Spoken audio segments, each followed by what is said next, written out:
c'est l'Oise qui coule l'ami, pas le Danube ni le Mississippi. Si c'est Sergi, Sergi. RGB, votre radio locale sur 99.2. Vivre comme il le fait rarement. On vous attend chaque semaine au 100% football amateur sur RGB 99.2 FM le lundi de 19h à 20h et réécoutez l'émission sur radio-rgb.net. Bienvenue au 11e numéro du 100% football amateur, le regard passionné sur ce sport numéro 1 au monde. Ravi de vous retrouver en ce début de semaine. Les titres de ce soir, le football autrement, apprendre, s'amuser, voyager avec l'ICFC de Nicolas Gossard. Nord-Sud, deux façons de vivre, d'aimer, de jouer au football. Ça sera le débat. Après Nîmes, Abdelhadjid retrouve le soleil du Sud. Pour m'accompagner, je vous présente ma team 2 étoiles. Moussa Soukouna, comment vas-tu Moussa ? Toujours bien ? Merci d'être à nos côtés. Et Mohamed Tazamouche, comment vas-tu Mohamed ? Très bien, merci. 2 fois d'affilée, donc les gens vont dire que je suis installé ici maintenant. C'est ce qu'on m'a dit. Bienvenu. C'est ce qu'on m'a dit hier en croisant un entraîneur. C'est vrai, mais en tout cas, t'es le bienvenu. Merci messieurs d'être à mes côtés. Voici le programme, mesdames, messieurs. Ancien éducateur dans le Val d'Oise, aujourd'hui à la tête de l'académie ICFC, Nicolas Gossard défend une autre idée de la formation. Celle où le plaisir, la confiance et la découverte passent avant la performance. Dans Culture Foot, en première partie d'émission, il va nous présenter son académie. Bienvenue à ce micro, Nicolas. Merci beaucoup Farid, enchanté messieurs, très beau plateau en effet. 2, tu peux même dire je crois 3 étoiles. Vraiment un grand plaisir de me donner cette possibilité d'échanger sur tous les débats footballistiques, mais surtout de présenter cette académie. C'est vraiment un honneur Farid, merci. Merci d'être venu de très loin, donc tu nous raconteras ça tout à l'heure. La France du football semble parfois parler deux langues différentes entre entité régionale, style de jeu et rapport au club. Le foot du Nord et celui du Sud traduisent-ils deux visions distinctes du ballon rond ? On en parle dans le débat de la team. Passé par plusieurs clubs franciliens et une belle saison à Nîmes, Oussama Abdeljelil a choisi de poursuivre sa carrière à Fréjus-Saint-Raphaël. Entre soleil, climat agréable et rôle de leader sur le terrain, l'attaquant algérien évoque ce nouveau chapitre sous le signe du renouveau et du plaisir de jouer dans le Sud avec nous en dernière partie d'émission. Il est 19h bientôt 5. Le football, le 100% football amateur sur RGB 99.2 FM. C'est parti, soyez les bienvenus. Le 100% football amateur, Culture Foot. L'International Connexion Football Camp a pour objectif de concevoir une expérience sur mesure et unique. Le cofondateur Nicolas Gossard est en plateau avec nous ce soir. Avant de créer l'ICFC, Nicolas, tu as été longtemps entraîné dans le Val d'Oise. Tu as longtemps entraîné, oui, tout à fait. Qu'est-ce que ces années de terrain t'ont appris sur la formation, le rapport aux jeunes et les réalités du football amateur ?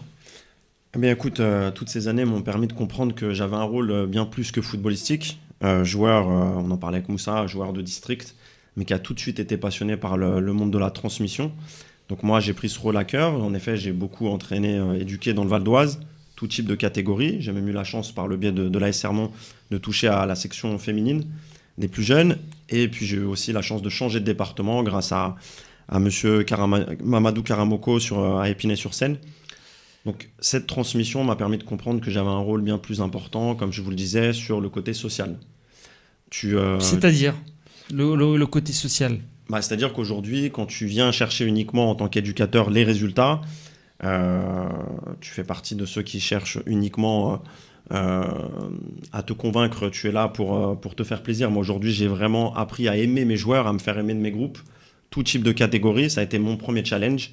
Et aujourd'hui, c'est pour ça que j'ai construit cette académie. C'est parce que j'ai passé des années vraiment exceptionnelles. Et je sais qu'aujourd'hui, j'ai pu accompagner autant de jeunes sur leur carrière footballistique, parce que certains ont même réussi de belles carrières, et sur leur carrière professionnelle. Donc ça a été ça aussi, toutes mes années sur ces clubs-là, ça a été de construire aussi des hommes. Et j'ai eu cette chance-là, moi aussi, en tant que joueur, d'avoir des super éducateurs. Donc j'ai eu cette phase de transmission très importante. Très importante et qui marque des hommes. Et nous le sommes tous autour du plateau. Petite parenthèse, tu as parlé d'Hermont. Nous avons tous un ami en commun, Daoud Daribo, Exactement. à qui on passe le bonjour. Bien sûr. Le Val d'Oise est un vivier reconnu pour ses talents. Qu'as-tu retenu de cette culture locale du foot ? Petit département, mais en effet avec beaucoup de talent. On parlait tout à l'heure de M. Charles Topclé, de gens qui ont compté dans le Val d'Oise. Il y a eu de très beaux éducateurs, donc des très grands formateurs. Je parle vraiment, tu vois, j'utilise très peu le mot coach, mais vraiment éducateur. C'est important. Et c'est très important. Moi, je fais partie de ces éducateurs qui... J'ai aimé les années seniors, forcément par le côté challenge. Mais Compétition. Compétition, exactement. Aujourd'hui, je tendrai après, forcément, tu tendras à la perche à Moussa, qui a un rôle très important avec les U17, je crois, ou U18. On est sur aujourd'hui des catégories qui me plaisent encore plus parce qu'on est sur des périodes d'âge très importantes, construction de la vie, mais construction aussi sur un terrain. Donc le Val d'Oise, avec un niveau très important, avec aussi des fois des quartiers, des villes complexes au départ à gérer. Je me suis rendu compte depuis quelques années, Farid, que le travail est très bien fait par beaucoup de présidents, beaucoup d'éducateurs.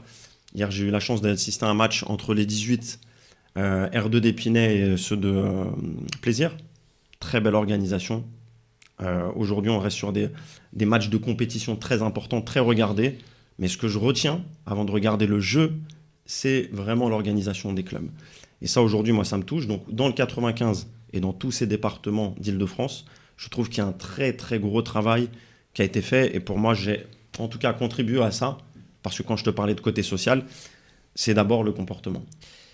Si aujourd'hui l'ICFC grandit et veut faire grandir d'autres personnes en faisant rentrer des gens dans cette académie, c'est parce que je veux montrer aujourd'hui que le football Île-de-France est certes dans les résultats. Ton club de cœur, le Paris Saint-Germain, forcément, qui n'est pas le mien, parce que pour moi c'est l'Olympique de Marseille, mais je dois reconnaître qu'on a aujourd'hui des clubs qui en Île-de-France ont tellement bien travaillé qu'aujourd'hui fournissent aux plus grands, et c'est par leur comportement. On parlait hier avec M. Karamoko, qui est le président-manager d'Épinay, de Seni Mayoulou, mais il y en a plein aujourd'hui, qui peuvent prétendre à ça parce que le comportement est là. Et je pense qu'aujourd'hui, il n'y a aucune structure professionnelle qui peut attendre uniquement un joueur parce qu'il est que uniquement dans les résultats. Il doit avoir le comportement, ça a toujours été. Je pense que vous êtes, vous, expérimentés autour de la table, que les plus grands, les Giroud, les Coco Ciodo, ont toujours attendu ça au départ. Et qu'aujourd'hui, le football francilien a atteint pour moi un niveau et continue à grandir sur ce sujet. Un niveau d'excellence, en effet. Avant de laisser la parole à Moussa et à Mohamed, tu mets souvent en avant la notion de plaisir dans l'apprentissage du football. Pourquoi est-ce si central dans la philosophie de l'ICFC et comment cela se traduit concrètement dans les séances ? Alors, dans les séances, moi aujourd'hui, j'ai pu remarquer, tu sais que le football, par contre, a changé sur le côté consommation. Aujourd'hui, pour animer les jeunes, il faut être assez varié dans ses séances, assez varié dans les plaisirs. Si tu veux atteindre des résultats, et ce qu'ils demandent, parce que moi, quand je demande à un joueur pourquoi tu fais du foot et pourquoi tu aimes du foot, les résultats ils peuvent être variés. Mais s'il y a une notion de plaisir qui revient toujours, ce mot, c'est de définir la notion de plaisir joueur par joueur. Ce que j'ai pu comprendre, c'est qu'aujourd'hui, il y a d'autres structures qui sont du foot à 7, du foot en salle, qui viennent s'ajouter. Je vois que les pays, parce que moi je suis très curieux de ce qui se fait ailleurs, c'est pour ça que l'ICFC, on parle de plusieurs continents et de plusieurs pays, c'est que le plaisir, par exemple, je vais vous donner un parallèle, le foot en salle aujourd'hui pourrait ramener au foot à 11 en France beaucoup de progression, autant dans l'éducation du schéma de jeu, mais aussi encore une fois dans le comportement par rapport aux arbitres. Donc pour moi aujourd'hui, la notion de plaisir, c'est de pouvoir donner la variété à travers l'ICFC, de pouvoir presque chaque jour de vivre une immersion dans un domaine footballistique différent. Le foot en salle en fait partie, le foot à 11, il y a d'autres sports collectifs que je veux ramener, puisque là je vais t'expliquer que les CFC, on est en phase 1, on a déjà créé des stages à l'étranger entre le Canada, Toronto, sur une académie et le Maroc. C'est aussi le plaisir de pouvoir rencontrer un autre football. Le football africain, en tout cas moi, le football marocain que j'ai découvert il y a maintenant 2 ans, a énormément évolué par ses résultats, mais aussi par sa partie, je dirais encore, organisation. Donc le plaisir aussi, c'est de découvrir les autres. C'est pas de se concentrer sur soi et de se dire, voilà, notre équipe, nos résultats, c'est aussi beaucoup de découvertes. C'est ça, cette notion de plaisir, en tout cas, que je vais essayer de faire passer comme message à travers ces stages. Le message est passé, je laisse la parole à Moussa. Ouais, Nico, parle-nous un peu plus de l'ICFC, son rôle, son objectif, son organisation. Ok. Qu'est-ce que c'est concrètement l'ICFC ? L'ICFC, c'est parti d'un stage qui s'est fait entre l'Académie de Toronto et la France, il y a 2 ans. Et l'an dernier, un stage qui s'est fait au Maroc sur l'Académie de Casablanca. Je vais citer des noms. Un monsieur qui m'a très bien reçu avec des jeunes de Cannes La Boca, qui est le club, je dirais, juste à côté de l'AS Cannes. Si je parle de ce stage, c'est qu'on a découvert une académie incroyable avec monsieur Franck Dezé, qui est responsable des préfaux U15 et un peu plus sur la partie Casablanca, sur la partie marocaine. Ça m'a donné envie de reproduire l'expérience parce qu'en fait, ça a été un voyage à la fois culturel. On a vraiment fait une immersion sur certaines villes du Maroc. Donc ça a été très impressionnant pour des jeunes de 17 ans de découvrir le Maroc. Ils n'avaient jamais voyagé, juste pris l'avion, pour eux, c'était une découverte totale. Donc ça, c'est quelque chose qui m'a touché. Voilà, parce que le côté humain est très très important dans ma manière de transmettre. Sur le côté réception au Maroc, on a été reçus comme des rois, par l'Académie du Roi. Et c'est vraiment le cas de le dire. Donc oui, moi j'ai des mots très touchants par rapport au Maroc, parce que c'est un pays qui sait recevoir autant dans le domaine touristique, mais dans le domaine footballistique. Donc moi je me suis dit, ce pays aujourd'hui qui m'a reçu aussi bien, c'est à mon tour de les recevoir. Voilà. Donc moi j'ai vraiment voulu monter aussi cette académie, parce qu'aujourd'hui le football français, je suis quelqu'un qui communique facilement, qui aime rencontrer des gens, qui est très curieux.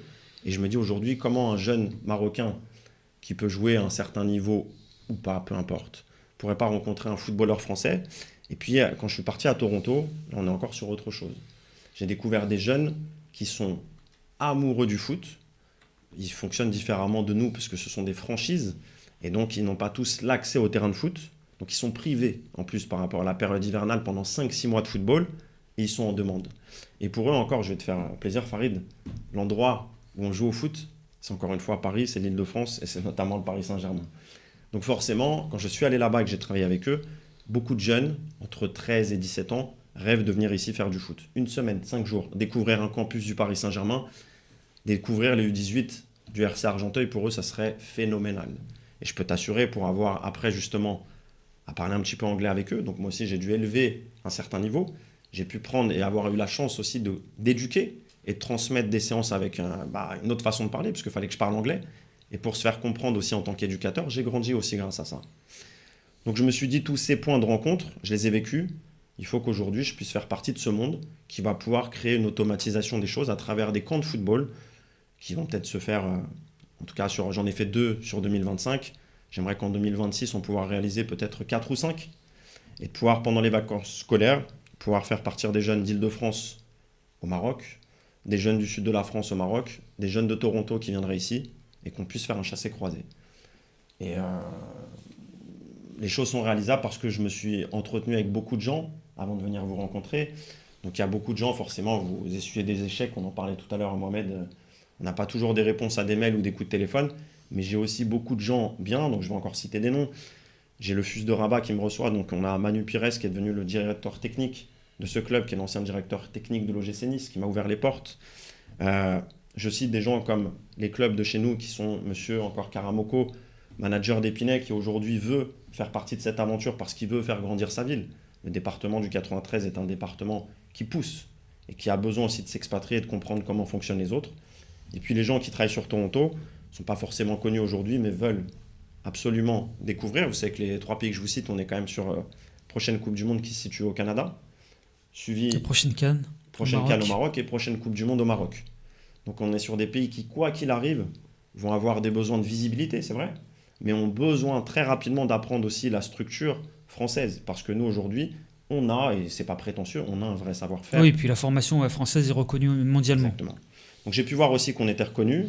Toutes ces années, finalement, en tant qu'éducateur, m'ont permis de comprendre qu'à l'étranger, on nous attend. Donc moi, aujourd'hui, je ne suis pas là pour prendre la place de quelqu'un, je suis là pour transmettre aux jeunes et leur dire dans les pays étrangers, vous allez peut-être encore apprendre autre chose. Quand je parle de social, messieurs, je parle aussi du fait que je vais absolument... j'interviens aussi, j'ai un métier, moi j'étais coach pour différents métiers dans le développement personnel. Donc je suis venu aussi faire des interventions dans les écoles, les collèges, les lycées. Et on en parlait tout à l'heure, Moussa, entre peut-être 14 ans et 20 ans, il y a très peu de jeunes dans les écoles qui savent ce qu'ils veulent faire. Cette question, qu'est-ce que tu veux faire plus tard, je pense qu'il y a peut-être 8 chances sur 10 que tu es, je ne sais pas. Même après 20 ans, on ne sait toujours pas. Voilà. Oh, si après, à 50 ans aussi quand même. À 50 ans ? Si, ça devrait aller là. Bon, parfait, tu m'as fait une passe décisive. Farid, je t'explique, c'est que moi j'ai reçu beaucoup dans mon coaching de mon métier, beaucoup de gens qui voulaient changer de voie. Ils se sont trompés, ils sont partis suivre une voie professionnelle et puis ils ont fait des études de juriste et puis ils veulent être sophrologues à 45 ans. Donc très bien, on revire toute la situation. Moussa, on a un rôle où aujourd'hui on rencontre des jeunes de 15, 16, 17, 18 ans qui ont une énergie, qui se battent pour nous sur le terrain, entre parenthèses, qui se battent pour nous, qui donnent tout. Ces jeunes-là aujourd'hui, ils ont déjà un ADN fort. Il faut savoir les lire. Moi, j'aime absolument apprendre de mes joueurs. Je veux les connaître par cœur. Et ces jeunes-là aujourd'hui, ils n'ont peut-être pas encore l'idée de ce qu'ils veulent faire, mais ils ont déjà quelque chose en eux, une culture, un savoir-faire. Et des fois, l'école, moi, je veux plus être dans la critique du système scolaire, je veux essayer de les aider.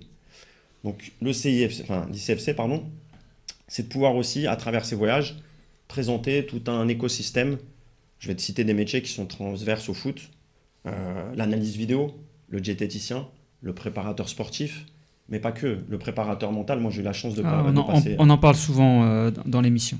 Je sais. Je vais te couper parce que je sens que tu veux garder le ballon, mais ici j'ai en face de toi un grand manière de ballon, ce qui est Mohamed, et il a beaucoup de questions à te poser. Avec plaisir. J'en ai au moins deux déjà. La première qui me vient à l'idée, et tu as répondu, je l'avais noté là. Le football a changé. Ces dernières années, le football a changé. Les joueurs, c'est des consommateurs. Énormément consommateurs.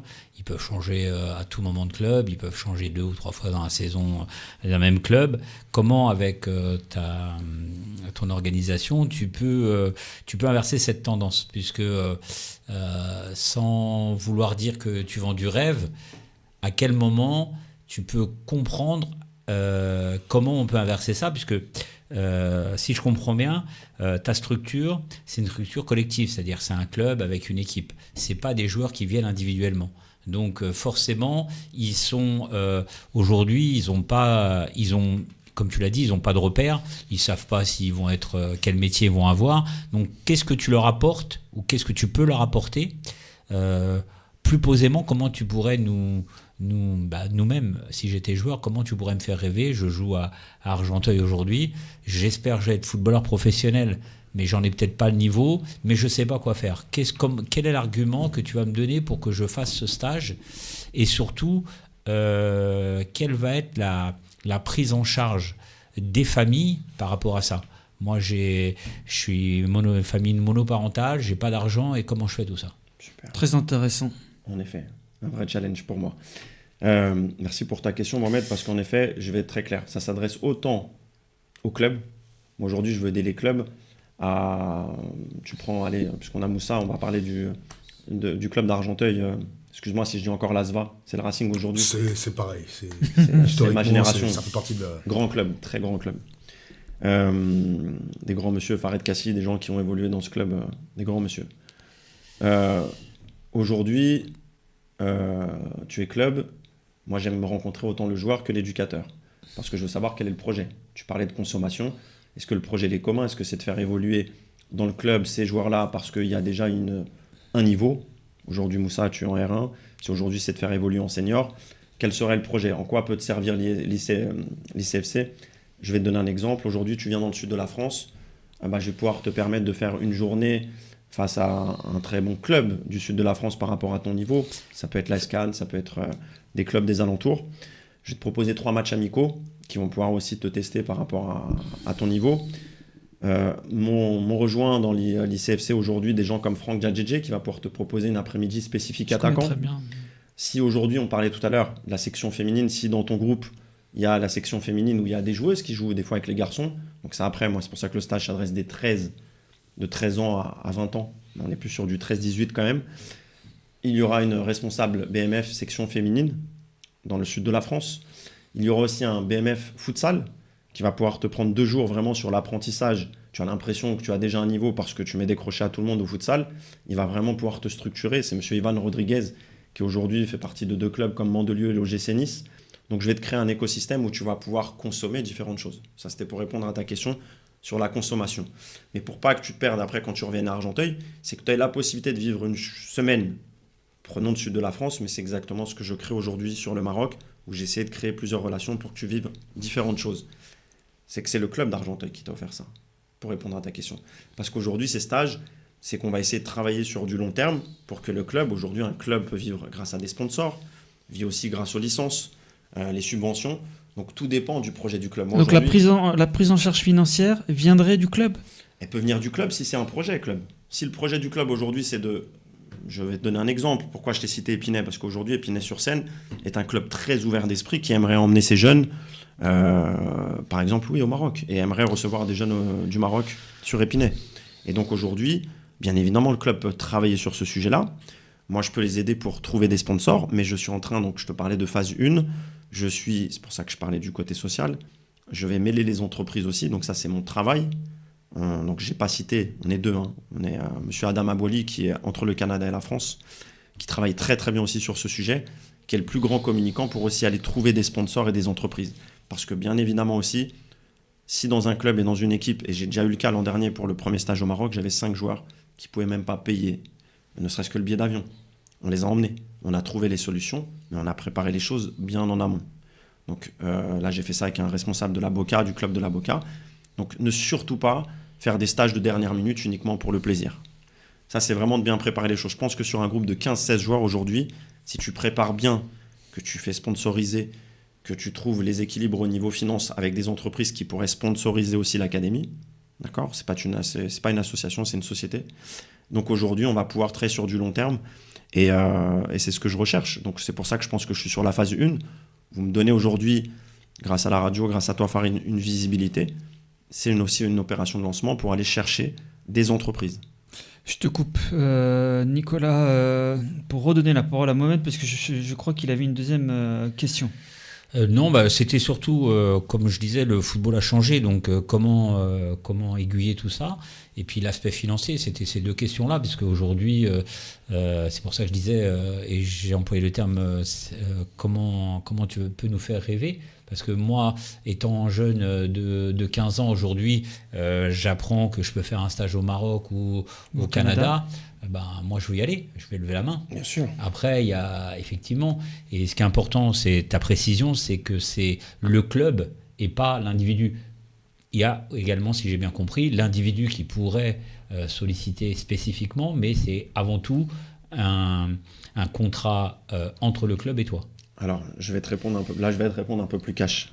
Je peux comprendre, je viens d'un environnement où j'ai tout vécu, c'est-à-dire que je peux tout entendre. Mais en tant que parent, moi, c'est parce que je suis passionné aussi en tant que papa. J'ai 3 enfants. T'as à côté de moi Fares. Avec très beau maillot de Barcelone. Il se cache derrière le micro, Voilà, on voit pas ses dents. Qui rêve de faire partie de la Masia. Et j'ai envie de te dire que je ferai tout pour lui. Après, tout faire pour lui, c'est-à-dire que si cette académie vient me rencontrer en tant que club 4-5 mois à l'avance pour te présenter 2-3 stages, 2-3 cartes, 2-3 menus entre Toronto, le Maroc ou le sud de la France, prenons par exemple Argenteuil, je te propose 3 formules différentes avec 3 prix qui pourraient s'adapter aussi à la population et au club. On a 4-5 mois pour trouver des solutions, pour trouver le budget. Et puis j'ai envie de te dire, si je te trouve un budget vraiment réduit, parce que l'objectif, c'est pour ça que j'espère que sur ma communication, même visuelle à travers le site, je ne parle pas d'ultra performance, même en termes d'installation. Je ne te promettrai pas de t'emmener dans un 5 étoiles, ce n'est pas l'objectif. C'est aussi à un moment donné, moi j'ai pu avoir la chance de vivre une semaine au Maroc, même plus que ça, 10 jours avec des jeunes qui ont coupé le téléphone portable, des jeunes de 17 ans. Ça a été ça aussi le challenge. Donc, si tu veux, en tant que parent, si tu entends quelqu'un qui vient te chercher autant sur le côté football que le côté social, c'est toi qui fais un choix. C'est-à-dire que moi, j'ai envie de te dire, je ne vais pas te demander peut-être la moitié de ton salaire sur un mois. Je vais peut-être te demander peut-être un équilibre financier. On trouvera toujours des solutions tant que le club valide tout ça. C'est pour ça que je n'irai jamais chercher des individus seuls. Je veux vraiment avoir l'équilibre des clubs. Il y en a quand même beaucoup en France. Et je pense qu'il y en a beaucoup qui veulent, j'entends beaucoup de stages qui se font, beaucoup de tournois qui se font. C'est très bien, c'est magnifique. Mais je pense que l'immersion dans des pays étrangers pour apprendre autre chose, c'est ce que je veux dégager et je veux surtout pas critiquer ce que font les autres. Mais comme tu l'as dit, je pense que donc ton projet, il est avant tout, il faut trouver des partenaires. Bien sûr. Et ça, c'est le nerf de la guerre. Voilà, parce que tu sais très bien en région parisienne, comme certainement dans le sud, on en parlera un peu après, mais les budgets sont pas extensibles et la difficulté, c'est justement de trouver les budgets des clubs les collectivités donnent de moins en moins, donc c'est un vrai challenge. J'espère pour toi que tu vas réussir, mais c'est un vrai Oui, challenge. ça, j'ai aucun doute là-dessus. Dernière question, Nicolas, parce que derrière, j'aimerais qu'on rebondisse sur le débat, et je sais que tu as plein de choses à nous dire, étant donné que tu as connu le Nord et le Sud. Les jeunes sont souvent soumis à une forte pression dans les centres de formation, sans comparer ta structure à un centre de formation, mais dans les centres de formation, en tout cas, c'est le cas. Est-ce que ton projet veut justement offrir une alternative plus bienveillante et équilibrée ? Merci Farid, oui c'est ça. C'est vrai que c'est ça, c'est que j'ai envie de faire rêver aussi, alors rêver dans le concret, hein, c'est-à-dire que ces jeunes qui peuvent jouer à un niveau plus bas qu'un centre de formation, qui pourront, je pense, ne pas aller dans le centre de formation parce qu'ils le savent assez jeunes, j'ai envie de leur donner l'opportunité de vivre une semaine complète. Encore une fois, c'est de pouvoir ouvrir le monde à des enfants, à des jeunes qui n'auront peut-être pas la possibilité si on ne leur offre pas. Donc c'est aussi ça, c'est pour ça que moi je me bats pour eux. Je ne suis pas dans un rêve, je suis bien ancré dans la réalité. Je rebondis sur ce que tu me disais. Si moi aujourd'hui, aller chercher des sponsors pour un club, c'est quelque chose de compliqué pour un éducateur parce qu'il n'a pas le côté commercial et qu'il n'est pas capable de se vendre auprès des entreprises, je vais le faire pour lui. Ça va être mon rôle aujourd'hui de me déplacer, de prendre mon téléphone. Si j'ai vraiment envie que cette académie soit pas uniquement un rêve et quelque chose qui va uniquement faire des stages ponctuellement, c'est à moi de me battre pour ça. Et ça, je sais comment le faire. Et oui, je vous parle tous les trois avec les tripes parce que c'est quelque chose qui me prend à cœur. C'est-à-dire que moi, j'ai vu des jeunes, déjà en l'espace d'un an, qui ont changé leurs résultats scolaires, qui ont déjà changé leur façon de penser et de vivre là où ils vivaient aujourd'hui. Et ça, c'est grâce à un stage où on s'est battu, on était 2, avec un éducateur de la Boca que je salue aussi. On s'est battu pour que ça se fasse et je vais continuer à le faire. Donc le projet, c'est ça, c'est de pouvoir proposer une semaine. Imaginez, je sais pas, vous étant jeune, si vous aviez pu vivre une semaine, comme je vous ai dit, un spécifique avec monsieur Franck Djadjedje, très en forme, encore très à l'aise sur les terrains, très beau à voir. Ça se voit sur les réseaux. Ça se voit, hein. Ivan, qui est un super mec aussi dans le futsal. Voilà, de vivre une semaine avec des gens comme Franck Dezé au Maroc, de pouvoir vivre vraiment quelque chose, une immersion avec des gens très compétents. Je ne vais pas tous les citer parce que aujourd'hui j'en ai de plus en plus qui se relient à cette cause, c'est de pouvoir faire vivre à des jeunes qui n'ont pas encore une fois forcément la possibilité d'aller en centre de formation. En tout cas, c'était très intéressant et je me doute que c'est un projet de longue haleine et qu'il le faut à tes côtés une équipe très importante. Dernier mot, Mohamed, parce que sinon on aura plus il le est temps où le camp pour en débat. France ? Tu as plusieurs camps en France où il y en a un Le camp, si tu veux, c'est sur Cannes. C'est-à-dire que si tu devais venir pour te loger, c'est sur Cannes. Après, ça va être vraiment sur toute la partie 06. Mais encore une fois, j'ai envie de te dire, si je devais résumer sur 5 phases, on est en phase 1. Donc moi, si demain, aujourd'hui, cette cause, elle est reliée à le département du 13, les Bouches-du-Rhône, je ne vais pas me cacher, je vais y aller. En termes d'organisation, par contre, je ne ferai jamais tout seul. Je vais relier ma cause à des personnes qui ont cet ADN. D'accord. Donc aujourd'hui, on est sur Cannes, principalement sur le 06. L'Île-de-France, aujourd'hui, Épinay, pour moi, est vraiment un cadre et un support pour pouvoir réaliser les choses. Et le Maroc, avec l'Académie de Casablanca et M. Franck Dezé, qui m'a ouvert les portes. Pareil sur l'Académie de Toronto. D'accord. Très intéressant, Nicolas, et de ce que j'ai compris, pas besoin de monter les marches de Cannes, on peut venir te voir pour rêver. Donc merci pour tes explications. Merci messieurs Mohamed et Moussa. Il est 19h30, c'est l'heure du débat. Le 100% football amateur, le débat. Le football français se teinte d'accents différents, de niveaux différents. Le foot du Nord et celui du Sud, est-ce une réalité ou un cliché ? Et comme Moussa me regarde avec un petit sourire, je vais lui laisser la parole. Quel est ton avis ? Est-ce qu'il y a un niveau différent entre le Nord et le Sud ? Alors, niveau différent, moi j'y ai pas évolué dans le Sud, donc j'aurais du mal à me positionner. Après, sur ce que j'ai vu en tant qu'éducateur, que ce soit sur l'école de foot, sur Football à 11, quand on rencontre des équipes du Sud, ça passe sur les matchs amicaux, les tournois, etc. On voit une différence de culture un peu, hein, les coachs de se comporter vis-à-vis des enfants, etc. De la manière de manager, etc. Ils ont leurs habitudes dans le Sud. Nous aussi, on a les habitudes dans le Nord. Et même sur les régions aussi, on a un peu de différence. Quand tu prends ceux du Nord avec ceux de l'Alsace, etc. Donc il y a des différences.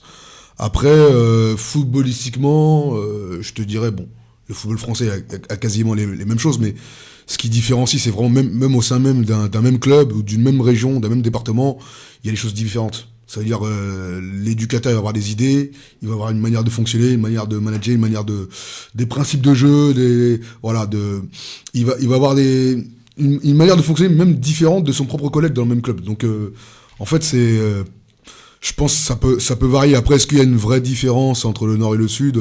Je dirais c'est normal parce que culturellement, le Sud, les Sudistes, ils ont dans tous les domaines, en fait, il y a des différences. Il y a des différences. On a une manière de parler différente, on a une manière de se comporter différente, on a une manière de manger différente, on a une manière de dormir ou de se réveiller différente, on a une manière d'aborder le travail différemment, on a une manière de conduire différemment. Donc, c'est intéressant. Le football, c'est pareil. Donc, exactement, c'est un sujet sociétal. Et je poserai la même question à Mohamed, parce que Mohamed, je sais qu'il dort football, il regarde tous les matchs qu'il peut et il se déplace partout. Quelle est, selon toi, la principale différence entre le Nord et le Sud? Moi, je ne parlerai pas de niveau, mais je parlerai plutôt de mentalité, comme l'a dit Moussa. Je pense que c'est une mentalité qui est complètement différente. Là, j'ai eu la chance de voir Cannes ce week-end. J'ai vu hier jouer sur la région parisienne, puisqu'on a la chance d'avoir 3 clubs parisiens dans le groupe Sud. Donc, c'est une mentalité, c'est une mentalité qui est complètement différente. C'est complètement différente. Le niveau, voilà, j'ai vu le match Bobigny-Cannes. Aujourd'hui, les deux équipes, il n'y avait pas grand écart. Mais c'est vrai que la mentalité de la région parisienne avec comment dire, les habitants de la région parisienne, c'est pas les mêmes que à Cannes, donc forcément sur le plan athlétique, on est peut-être plus fort, mais à côté de ça, peut-être que techniquement c'est un peu, mais parce que les moyens sont différents. Les moyens de Cannes sont pas les moyens de Bobigny. Bobigny doit faire avec les moyens du bord. Cannes a vraiment, c'est un club professionnel qui a connu la Ligue des Champions, enfin qui a connu la Coupe d'Europe, qui a connu la Première Division, et des gros moyens, avec d'énormes moyens. Donc c'est pas comparatif, mais ils auraient pu faire match nul. Bobigny a tiré sur la barre sur la fin, donc. Moi, je pense que c'est plus de la mentalité, comme l'a dit Moussa, et beaucoup de choses nous différencient. Et c'est pour ça qu'on pense que c'est différent, mais ça reste du football, ça reste un match à 11 contre 11, ça reste avec un coach qui essaye de motiver son équipe. Mais pour moi, au niveau du football, c'est plus la mentalité que la mentalité. Le niveau. Voilà, d'accord. Que le niveau. Nicolas, quel est ton avis, toi qui as navigué un peu entre le Nord et le Sud? Oui, alors ils ont quand même bien analysé. Bravo Moussa, c'est vrai que tout a une importance, jusqu'au détail. En effet, je te le confirme, ça fait 5 ans que je suis dans la région, jusqu'au sommeil et à la façon de manger, tout est différent. Donc forcément, ça a un impact même sur le sport. Maintenant, moi j'ai une question à vous poser, messieurs. Est-ce que vous parlez concrètement, parce que là tu me parles de Cannes contre Bobigny, on parle encore une fois d'un certain niveau, on parle de national, on est presque dans le monde professionnel.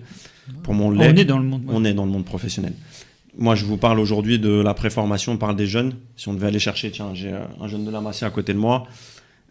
Il est dans un club qui travaille, Cannes Naboca. Est-ce qu'on parle des jeunes de l'Île-de-France, de U13, U11, U10 jusqu'à U18 ? Est-ce que cette question-là vaut aussi le coup ? Parce que moi, j'ai une réponse très claire. C'est qu'en Île-de-France, je reprends encore une fois ce volet social. Aujourd'hui, vous prenez... alors, je vais encore parler de clubs que je connais bien, je préfère. Épinay et Sermon, vous avez des éducateurs aujourd'hui qui sont très concernés autant par l'organisation du stade, l'organisation d'un événement, un simple match de U15, même équipe 2, où tout doit bien se passer. Aujourd'hui, vous le savez, en Ile-de-France, il y a 20 ans, il y a eu des choses, peut-être même il y a encore 10 ans, assez compliquées sur les stades, qui pouvaient leur permettre, enfin hélas, ne pas leur permettre de pouvoir évoluer à un certain niveau, alors qu'il y avait le niveau pour le faire.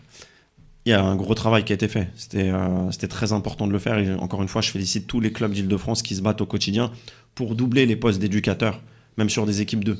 Donc on est sur des gens qui travaillent sérieusement de ce côté-là.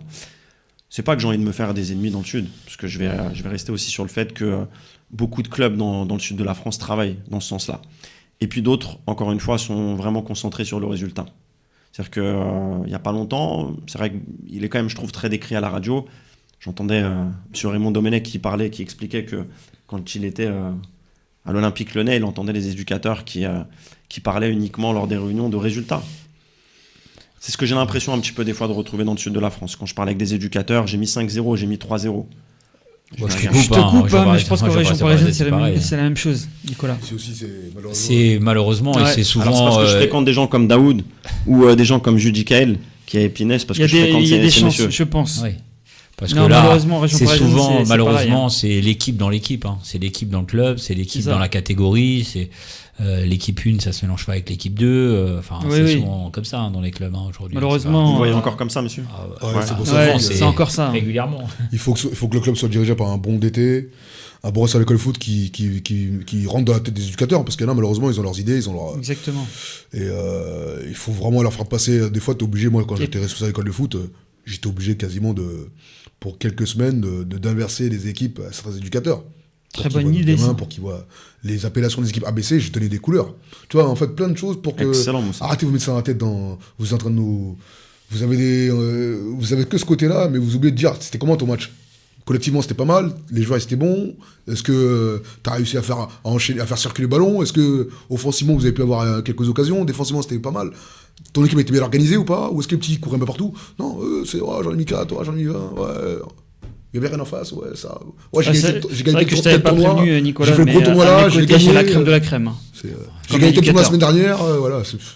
Ah bah, tant mieux, ça me rassure. Mais c'est pour ça aussi, parce que j'ai en face de moi des gens, et je suis pas là pour vous brosser dans le sens du poil, messieurs, c'est que j'ai compris que vous étiez sur sur les mêmes envies, les mêmes idées. Vous êtes là pour éduquer et transmettre. Exactement. Donc après, je peux comprendre qu'à un certain niveau, tu parlais de Bobigny contre la SCAN, j'entends. On est dans le principe du résultat.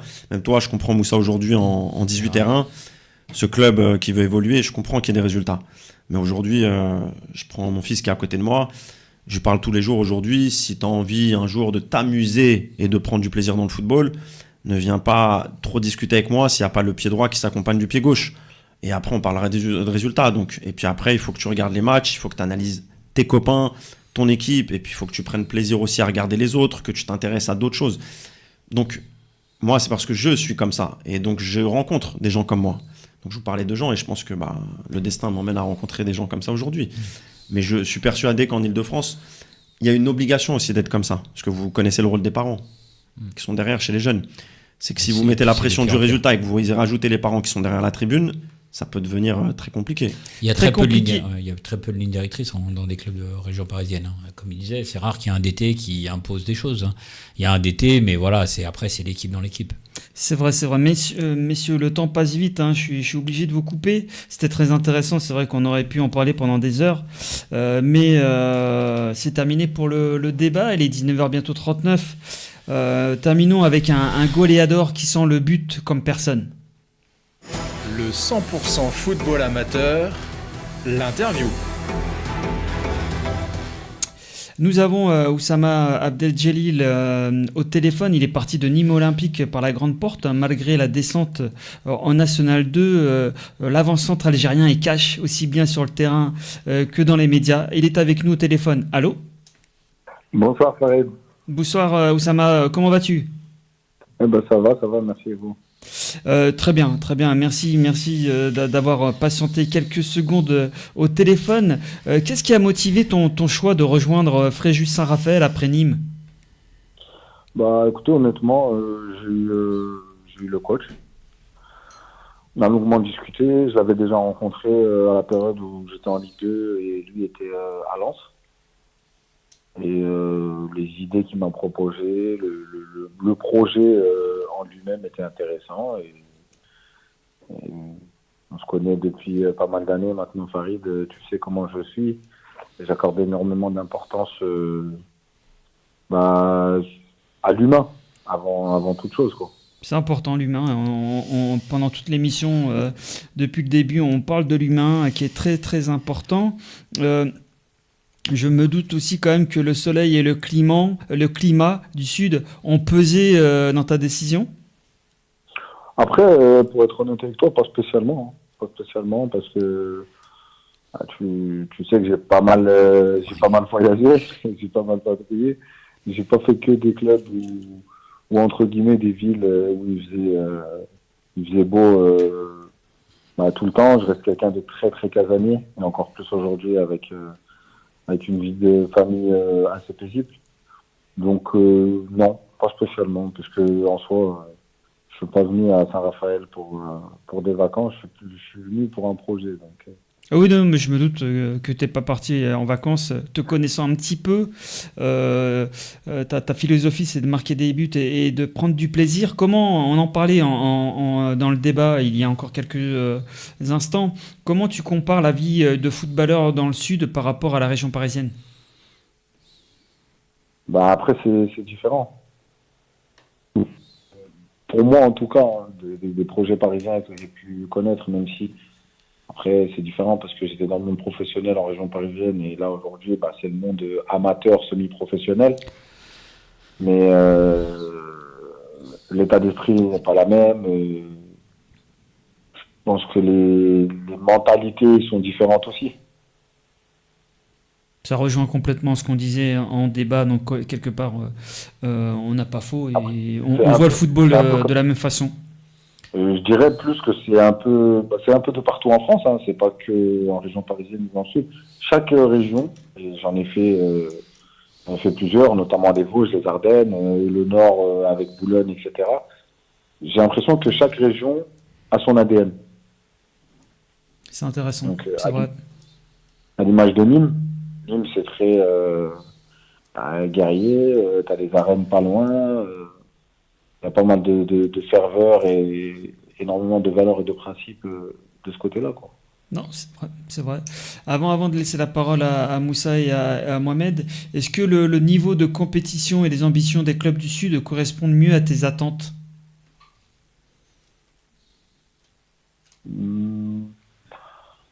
Bah, c'est une question très très vague en soi.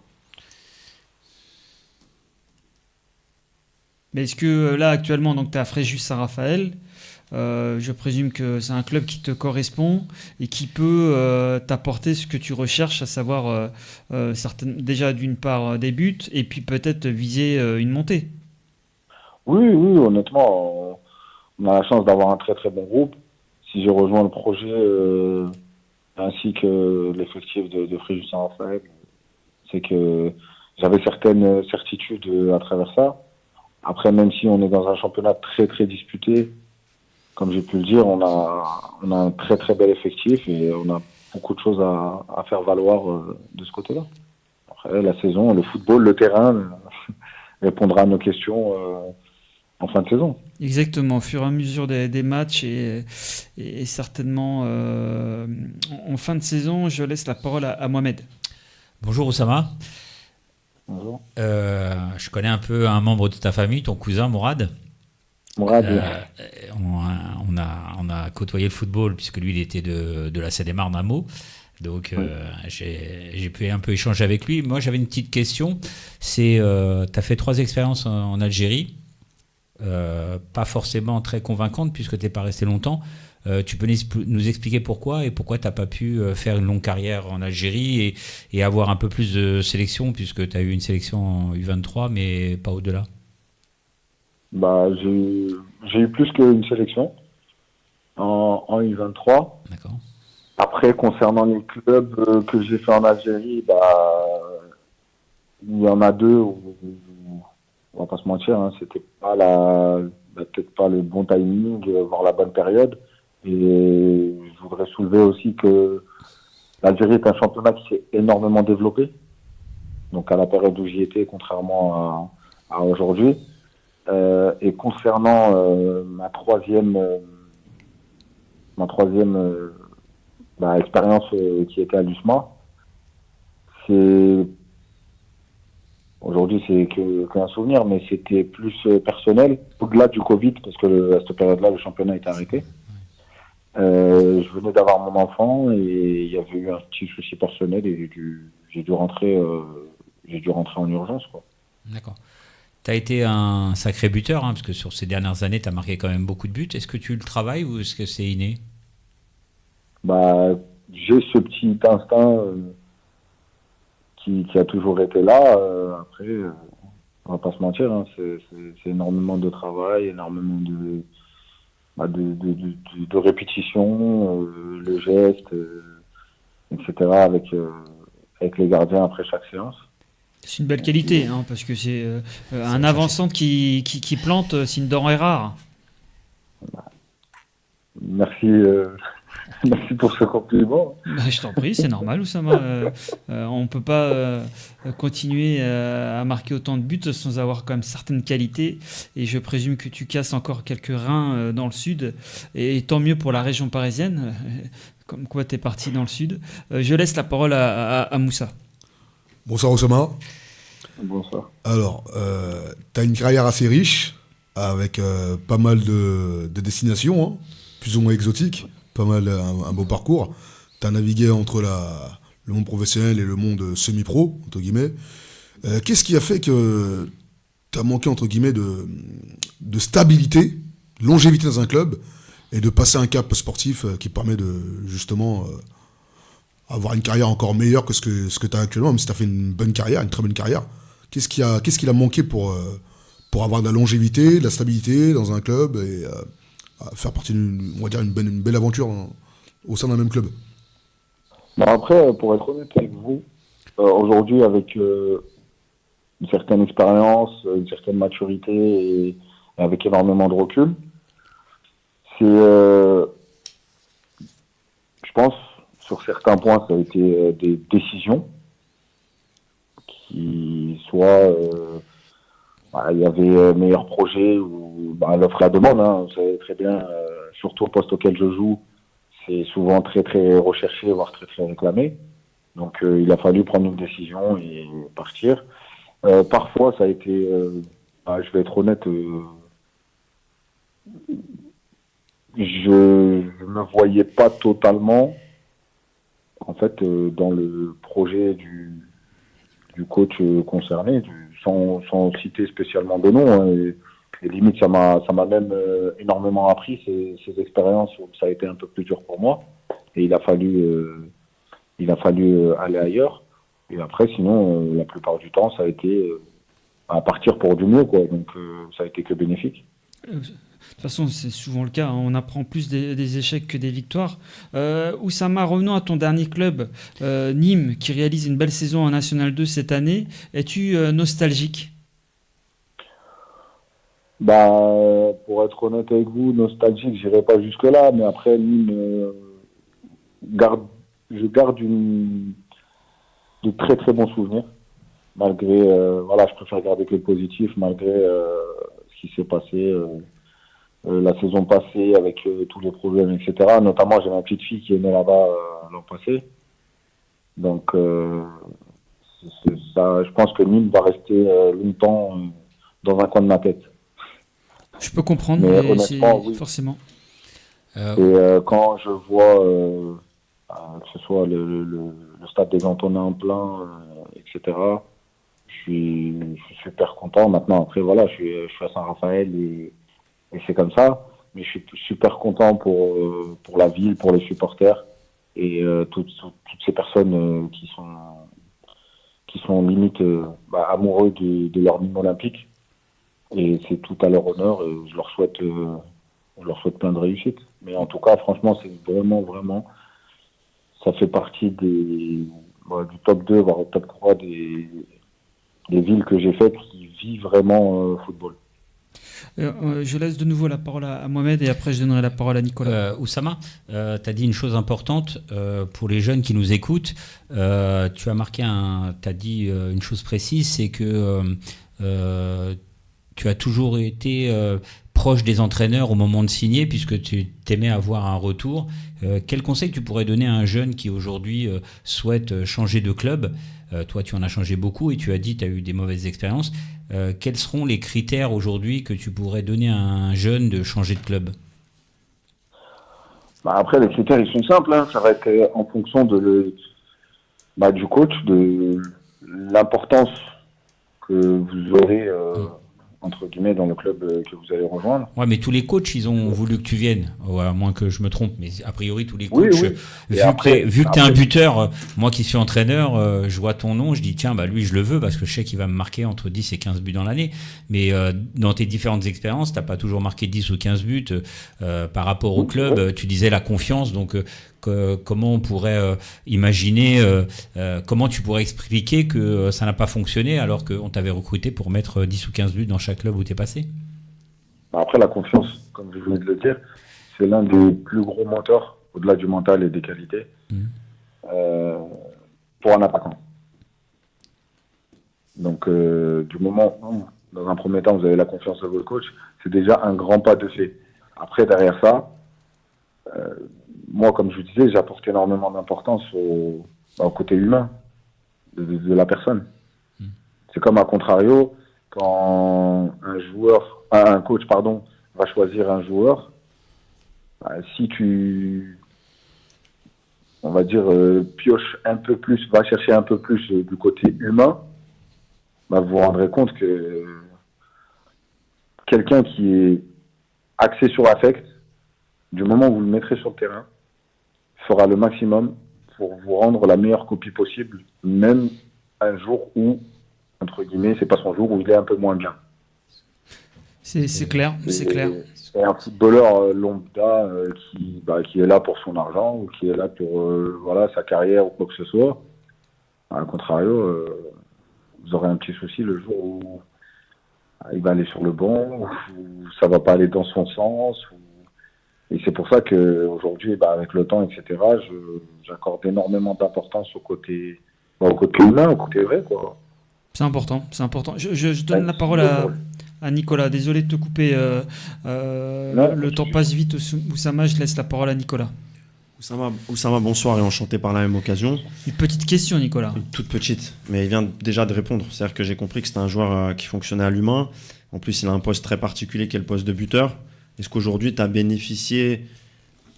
quels étaient tes outils pour justement combattre les injustices d'un éducateur, d'un entraîneur et combattre les injustices du terrain? Est-ce que tu as fait... Est-ce que tu as utilisé des moyens? Moi, honnêtement, je pars du principe que c'est Dieu qui donne, peu importe la situation. Déjà, j'accorde énormément d'importance à la religion, mais ça, c'est hors terrain. Mais pour moi, hors la religion, c'est le terrain qui parle.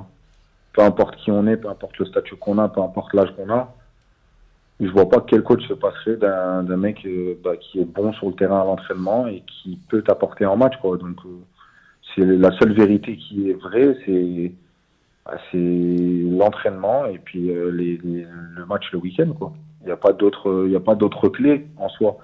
Et après, à travers ça, on va retrouver le travail, on va retrouver le mental pour l'hygiène de vie. Oui, l'hygiène de vie, c'est primordial. Mais la prépa pour moi, du moment où on est sportif de haut niveau, l'hygiène de vie doit être irréprochable. Parce que ça reste quand même notre métier. Et beaucoup se négligent ce côté-là parce qu'ils se disent « Ah, c'est bon, on est qu'en N2 » ou « C'est bon, qu'on est qu'en N1 » ou quoi que ce soit, alors que non. Oussama, c'est très intéressant. Je terminerai par cette question, même si je dois dévoiler ton âge en direct, tu m'en voudras pas. Mais petite question, petite réponse.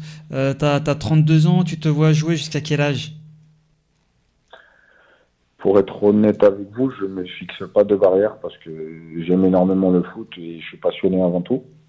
Donc même s'il faudra redescendre de quelques niveaux dans quelques années, ce ne sera pas pour tout de suite parce que je me sens énormément bien et je pense que j'en ai encore sous les semelles. Mais franchement, j'ai pas spécialement d'âge. C'est comme quand Farid l'an passé, tu me poses la question, combien de buts tu te fixes comme objectif? En tant qu'attaquant, je te dirais le plus possible. S'il faut en mettre 102, j'irai les chercher, quoi. Je ne vais pas me priver parce que c'est bon, j'ai atteint mon objectif. Bien répondu, Oussama. Comme à chaque fois et comme lorsque tu te trouves devant un but. Je laisse la dernière question à Mohamed. Non, c'était pas une question, Oussama, c'était juste un clin d'œil. Morad était un très très grand joueur. Donc il faut respecter sa carrière, même s'il est plus âgé que vous. Mais il n'y a pas de souci, je respecte. Et encore aujourd'hui, parfois, j'ai cette chance d'avoir une personne dans ma famille qui a joué à un certain niveau et qui connaît un minimum le foot pour avoir de vrais retours et surtout de retours réels. Parce qu'aujourd'hui, à travers mon âge, et comme dit Farid, on en a beaucoup qui vivent, je ne vais pas dire dans le paraître parce que ce serait méchant, mais qui ne sont pas assez méchants avec eux-mêmes et qui n'acceptent pas certaines reproches ou certaines critiques. Et du moment qu'on n'accepte pas, pour moi, c'est un peu faire du surplace, quoi, parce que bah, les erreurs vont être répétées et on va dire ouais bah c'est pas grave, la prochaine, c'est pas grave, la prochaine. Mais sauf qu'entre-temps, bah, un mec qui est bien conseillé, qui gomme ses erreurs, en plus de bonifier bah, ses qualités, bah, va vous passer devant même si vous êtes un talent, quoi. Et on en a vu beaucoup des talents qui se sont gâchés bah, stupidement, quoi. Exactement. Ben, c'était très intéressant, Oussama. Merci de ta patience et merci du temps passé au 100% football amateur sur RGB. On te souhaite de marquer le plus de buts possible et peut-être de faire un petit retour sur la région parisienne. Comme ça, on aura plaisir de te recevoir en plateau. Bah, de toute façon, on reviendra bientôt pour que ce soit pour Créteil, Bobigny ou encore Saint-Maur. Donc, tu auras ta petite dédicace en cas de but. Et en tout cas, C'est merci gentil. pour ton invite. C'est gentil. Merci en tout cas, Oussama, et Super, plein de bonnes merci, choses pour à cette très année. bientôt. Merci, Oussama. Merci. Bonne À soirée, bientôt. Merci à tous. Merci. Bonne soirée. Bonne soirée à toi. Un plaisir. Le rayon de soleil en direct de Nîmes, de Fréjus, pardon, lapsus, avec Oussama, c'était très intéressant. Le temps passe vite, et comme à chaque fois, messieurs, je vous redonne la parole pour le mot de la fin. Mohamed, merci d'être venu. Ça a été un plaisir. J'aurais aimé entendre. Et on va lui Fares, donner la parole. hein, puisqu'il va falloir qu'il dise 2-3 mots. Donc, merci de l'invitation, Farid. Plaisir d'avoir rencontré ce plateau et de pouvoir échanger. C'est toujours très intéressant. Exactement. Moussa, merci d'être venu également. Merci pour l'invitation. Toujours un plaisir de venir participer à cette émission qui met un peu en valeur le football amateur. Très bien entouré de Mohamed, le très expérimenté, dans la région, de Nicolas qui nous fait partager son expérience et le rôle de son académie qui est très très intéressant, de Fares qui l'a bien épaulé. En tout cas, toujours un plaisir de venir ici. Merci Moussa. Et donc le mot de la fin en plateau, Nicolas, il est pour toi. Écoutez, déjà vraiment merci parce que de mettre en lumière cette académie, c'est de mettre en avant tous les jeunes que j'espère pouvoir réunir dans cette académie, tous les clubs qui travaillent. Et donc ça fait partie de votre histoire, messieurs. Ta radio, Farid, c'est du costaud. Partout où je parle aujourd'hui, ton nom résonne parce que je pense que tu fais aussi, bien évidemment, on parle d'humain. Donc je suis content d'être là. Je ne sais pas ce que ça deviendra dans 1 an, dans 5 ans. Mais si j'en ai parlé de manière collective pour la première fois chez toi, en tout cas c'est un honneur. Les questions étaient très pertinentes, Mohamed. Elles m'ont permis moi aussi de me structurer dans un discours qui va être de plus en plus répété. Tout ça pareil, merci à tous. Et forcément le mot de la fin, parce que c'est très touchant, c'est mon fils, il va être réservé. Donc, alors soit Farid, je te laisse poser le cadre, tu lui poses 2-3 questions, il a 3 choix, parce que sinon je le connais, il va pas oser. Mais c'est un 100% foot. À son âge, à 13 ans, je vous assure messieurs, que ce soir Moussa, il est sur ton YouTube, il va te chercher qui tu es. Mohamed, c'est exactement la même chose. Et Farid, c'est un vrai, c'est un Daoud en petit en fait. Moi je vais faire simple. Fares, est-ce que tu as un mot à nous dire comme ça en direct? Ça peut être bien un le bonjour, micro. ça peut être ce que tu veux, libre à toi. Prends bien le micro. Non. Non. Bon, mais on te laisse y réfléchir et tu seras de nouveau invité avec papa en 2026. Et j'espère que d'ici là, tu auras des choses à nous raconter. En tout cas, c'était un plaisir de te voir en plateau. Nicolas, tu voulais rajouter, mais un dernier mot. Non, vraiment, on se prend très au sérieux, je trouve, dans le football amateur, et ça j'aime beaucoup, parce qu'on a un rôle, encore une fois, social très important, j'insiste sur ce sujet. Mais il ne faut pas oublier que si on se prend très au sérieux, il y a aussi cette part d'humain. Depuis tout à l'heure, on parle de ça, et qu'on construit des vies à travers le football. Lundi, mardi, Moussa, tu as combien de séances par semaine? 3 séances. 3 séances. 3 séances où tu as des gens qui viennent pour toi. Et je vois ton discours, là, le cadre et la posture. Je suis content, Argenteuil, ils ont ce qu'il faut. Et en fait, j'aimerais vraiment qu'il y ait d'autres éducateurs. C'est une phase 2, phase 3, que des éducateurs transmettent à d'autres éducateurs. Voilà, c'est le mot de la fin. Exactement. Il n'y a pas de raison, ça va le faire, Nicolas. Merci en tout cas. Merci messieurs, c'est terminé pour ce soir. On a légèrement dépassé. J'espère que l'émission vous a plu. N'hésitez pas à l'écouter en podcast. Merci à Moussa qu'on avait au téléphone. Merci à tous les 4 avec Fares, que j'oublie pas. Merci Axel pour la technique, comme à chaque fois. Pour ma part, je vous donne rendez-vous la semaine prochaine avec le directeur sportif de Créteil, Olivier Mianet, Ismaël Diomandé, un ex-joueur professionnel de l'AS Saint-Etienne. Donc, programme copieux. D'ici là, prenez soin de vous, de vos proches et n'oubliez pas, le football, ce n'est que du plaisir. Ciao.